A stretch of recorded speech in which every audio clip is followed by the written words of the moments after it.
जिला न्यायाधीश महोदय श्रीमान उपदेश जी राठौर साहब को पधारें और आज के इस अवसर पर हम सभी को संबोधित करें। माननीय राठौर साहब।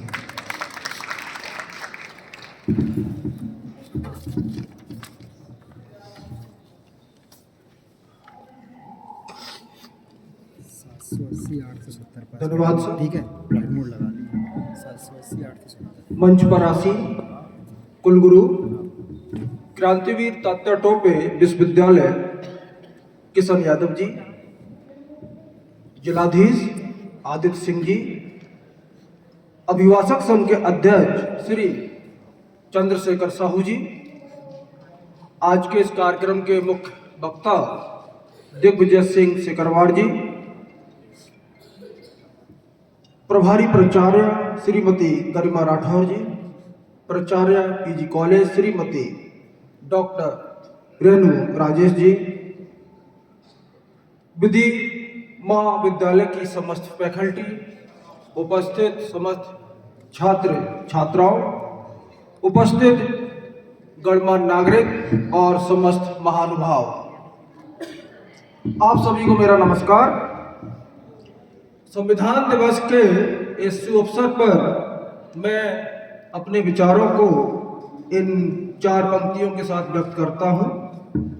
यह शान है, यह मान है, वतन का यह सम्मान है, चले वतन इसी से है, यही मेरा अभिमान है, यह मेरा संविधान है, उद्देशिका का मंत्र है, लोकतंत्र यह गणतंत्र है, न्याय की यह नीति है, संपन्नता की यह रीति है, अखंडता इसी से है, यही निरपेक्षता का मान है, यह मेरा संविधान है, कानून की दलील है, स्वतंत्रता का यह मील है, कर्तव्य है, अधिकार है, विचारों का अम्मार है, स्वराज भी इसी से है, इसी से वतन महान है, यह मेरा संविधान है। आप सभी को मेरी ओर से संविधान दिवस की बहुत बहुत बधाई।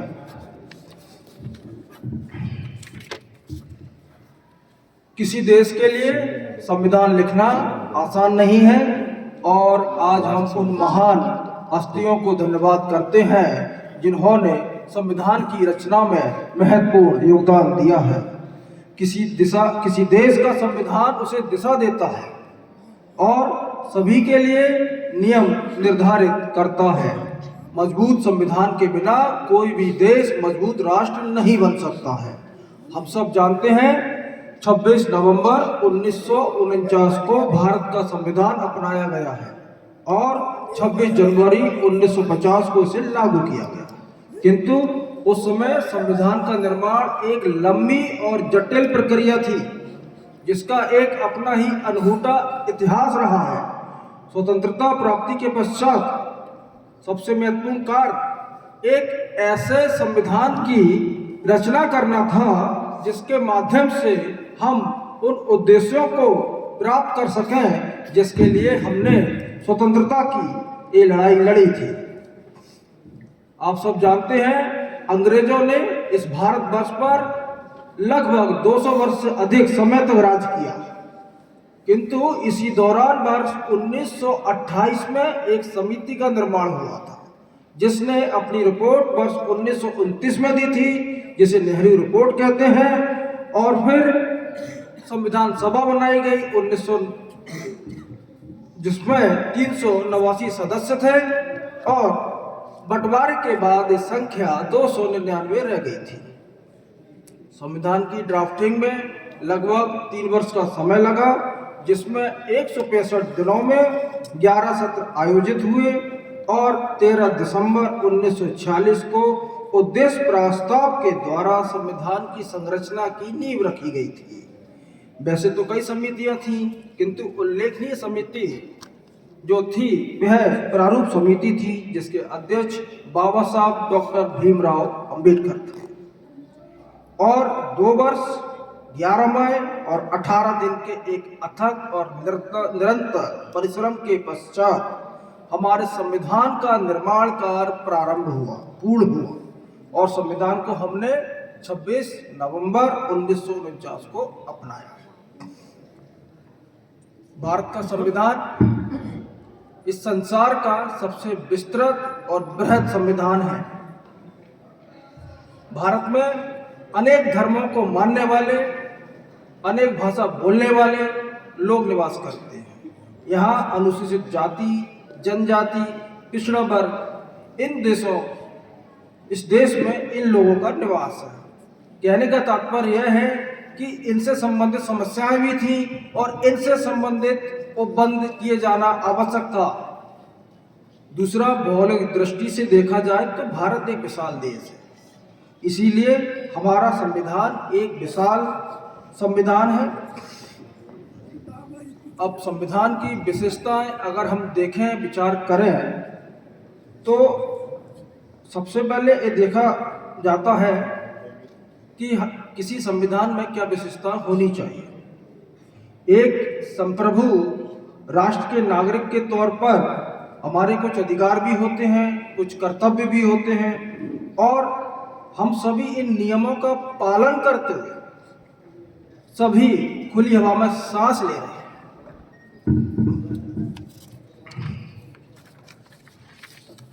भारतीय संविधान की प्रस्तावना के अनुसार संविधान का उद्देश्य भारत में प्रभुत्व संपन्न लोकतंत्रात्मक गणराज्य की स्थापना करना है। इसी उद्देश्य से संविधान देश के प्रत्येक नागरिक को मताधिकार प्रदान करता है। लोकतांत्रिक शासन व्यवस्था में मूल अधिकारों की घोषणा संविधान की एक विशेषता है। व्यक्ति के बहुमुखी सर्वांगीण विकास के लिए मूल अधिकार आवश्यक है। मूल अधिकारों को समावेशित करने की यह प्रेरणा हमें अमेरिकी संविधान से प्राप्त हुई है, और इस दिशा में अगर मैं अपनी बात को ऐड करूं तो यदि राज्य कोई विधि बनाता है, विधायिका कोई विधि बनाती है और वो नियम या उपबंध मौलिक अधिकारों के उल्लंघन में है, तो न्यायपालिका ही है जो ऐसे मूल अधिकारों को संरक्षित करती है। किंतु हमें ये देखना आवश्यक है और हमेशा याद रखना चाहिए कि fundamental rights are not absolute rights.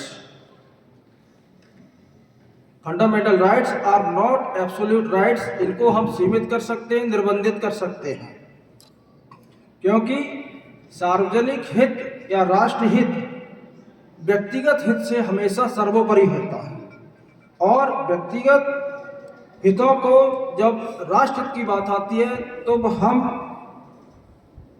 या राज्य इन मूल अधिकारों को सीमित करने की अधिकारिता रखता है।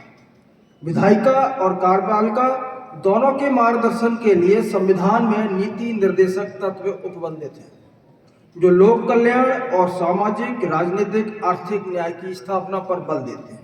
ये निर्देशक तत्व राज्य की आत्मा है। 42वें संशोधन के द्वारा पंथ निरपेक्षता, अखंडता और समाजवाद हमारी उद्देशिका में जोड़े गए हैं। इसी प्रकार से स्वतंत्र न्यायपालिका भी भारतीय संविधान की एक महत्वपूर्ण विशेषता है। भारत संघ में यदि केंद्र सरकार या राज्य सरकार के बीच में कोई विवाद होता है तो यह स्वतंत्र न्यायपालिका ही है जो इन विवादों का निपटारा करती है। इसलिए यह कहा जाता है, माना जाता है कि उच्चतम न्यायालय संविधान का संरक्षक है। भारतीय संविधान इस देश के प्रत्येक नागरिक को नागरिकता प्रदान करता है, मताधिकार प्रदान करता है और उनके मूल अधिकारों को भी संरक्षित करता है। किंतु जो अधिकार होते हैं वहाँ कर्तव्य भी होते हैं, और 42वें संशोधन के द्वारा नागरिकों के लिए 10 मूल कर्तव्यों को भी समाविष्ट किया गया।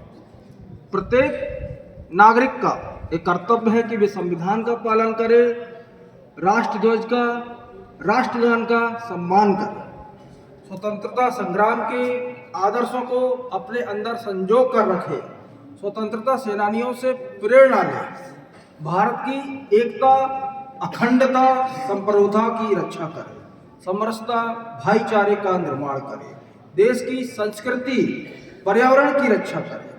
इसलिए आज के परिदृश्य में यह आवश्यक है कि पेरेंट्स अपने बच्चों के बाल्यकाल में ही उन्हें एक ऐसी शिक्षा दें, उन्हें ऐसा माहौल उपलब्ध कराएं जिससे उनका सर्वांगीण विकास हो सके, क्योंकि पेरेंट्स ही बच्चों के लिए प्रथम गुरु होते हैं। इसके लिए हमारे स्कूल कॉलेज भी उचित माध्यम है या टीचर्स उन्हें एक अच्छा नागरिक बनने की दिशा में शिक्षा दे सकते हैं। इस संबंध में कई फोरम्स, कई एजेंसियां, कई विभाग ऐसे हैं जो इस दिशा में जन जागरण का कार्य कर रहे हैं। इसके लिए हम लोग सोशल मीडिया, स्लोगन्स, होर्डिंग्स, नुक्कड़ नाटक के माध्यम से भी जागरूकता ला सकते हैं। किसी देश का संविधान कितना प्रभावशाली है यह इस बात पर निर्भर करता है कि विषम परिस्थितियों में, विशेष परिस्थितियों में वह कितना प्रभावशील है, कितना प्रासंगिक है। और यदि इस दृष्टिकोण से हम देखें, विचार करें, तो हमारा संविधान एक जीता जागता ग्रंथ है जिससे प्रेरणा लेकर उसके आदर्शों का अनुकरण कर हम आने वाली समस्त चुनौतियों का सफलतापूर्वक सामना कर सकते हैं।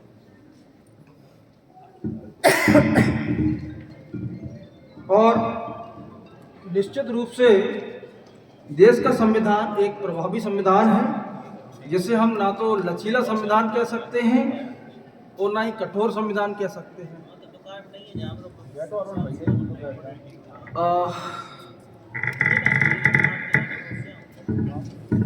लचीला संविधान वो संविधान है जहाँ बारंबार उसमें संशोधन होने की संभावनाएं हैं या संशोधन होता रहता है, वह लचीला संविधान है। और कठोर संविधान वह है जहाँ संशोधन होने की संभावना क्षीण है या कम हो जाती है, किंतु परिवर्तनकारी परिस्थितियों में संशोधन आवश्यक होते हैं तो ये संशोधन राष्ट्र हित में किए जाने चाहिए। और हमारे संविधान की यह विशेषता रही है और समय समय पर हमारे संविधान में ऐसे संशोधन होते रहते हैं।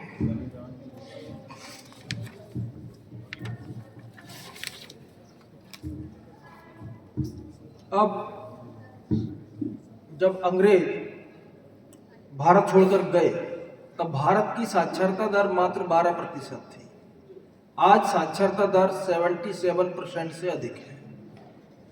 दूसरा, उस समय जीवन प्रत्याशा मात्र 30 वर्ष थी, आज 70 वर्ष से ऊपर है। आज भारत जीवन आधुनिक तकनीकी औद्योगिक आधार पर विकसित हो चुका है। उस समय हम गरीब मुल्क थे, लेकिन आज हमारी अर्थव्यवस्था $3 ट्रिलियन से अधिक की हो चुकी है। आज हम सॉफ्टवेयर, वैक्सीन का मुख्य निर्यातक देश है। सत्ता का भी जो हस्तांतरण हमारे यहाँ होता है वह शांतिपूर्वक होता है।